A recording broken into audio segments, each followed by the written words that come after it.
Okay, so I've trimmed the edges to fit and sanded them and tested it. I went ahead and overlapped it and taped it back to where it was when I first glued it, because for me I'm going to use some elastic. This is a 3-inch white elastic. I drew a little pencil line so I know which way it actually expands. I don't want to accidentally glue it in that way and not have it expand. I'm just going to be putting some glue on this edge right here so it has almost 2 full inches of stretch of the material, and I gotta be really careful putting CA glue in here that I don't let it run through and close this back up. So I'm going to lay it in here and give myself like a little pencil mark of where the edges should be, so when I glue it in place I know it's not going to move on me. And so I'll put some CA glue in there, and I'll use a tongue depressor to help keep the elastic in place. And I'm only going to put this down near the bottom edge here. I'm not putting this in the middle of the form, just putting it near the edge and making sure that it's going to sit right about there. I'm not sure if you can see it inside through the camera.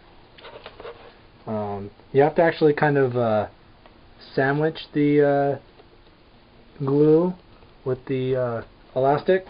So I'm put a first coat, and then I'm actually going to be backing that up with some more CA glue on top, so it goes through soaks through all the fibers of the elastic. And then this is when you want your tongue depressor to push down, because this glue does get hot, even though I'm wearing gloves for safety, but just to be on the extra safe side, use a tongue depressor or a popsicle stick to compress the glue between the fibers of the elastic. Okay, so that's holding in place there on the one side, and I'm going to let that sit for a minute before I do the other side. And I haven't sprayed any kicker yet. This is just putting the glue only in the forearm area.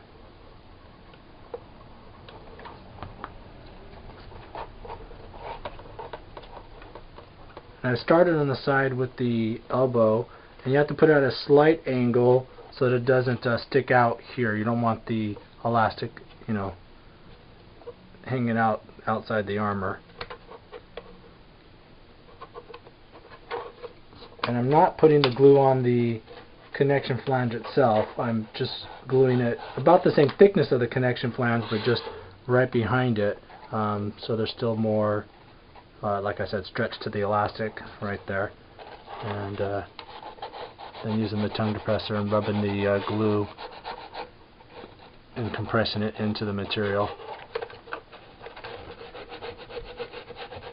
Now this glue does dry kind of hard like a rock, so you want this smooth in here. You don't want to have any corners of the elastic sticking up with the glue in place. So I'm going to go around the corners and try to knock that down and keep it flat, just so it's it doesn't snag on your black Under Armour as you slide your arm through. You want to have this comfortable as well as functional. Okay, so now there's that side there.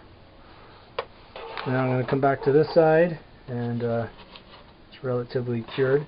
And so now I'm leaving all that open, and I'm just going to be putting some more over here on this side here. Now remember, this is overlapped almost a good full inch. So when this elastic has some tension, it stretches, this should remain relatively in the spot that it would be if it was seamless like it does on this side. So kind of use gravity as your friend and let the CA glue kind of run down where it needs to be, and then compress the elastic down.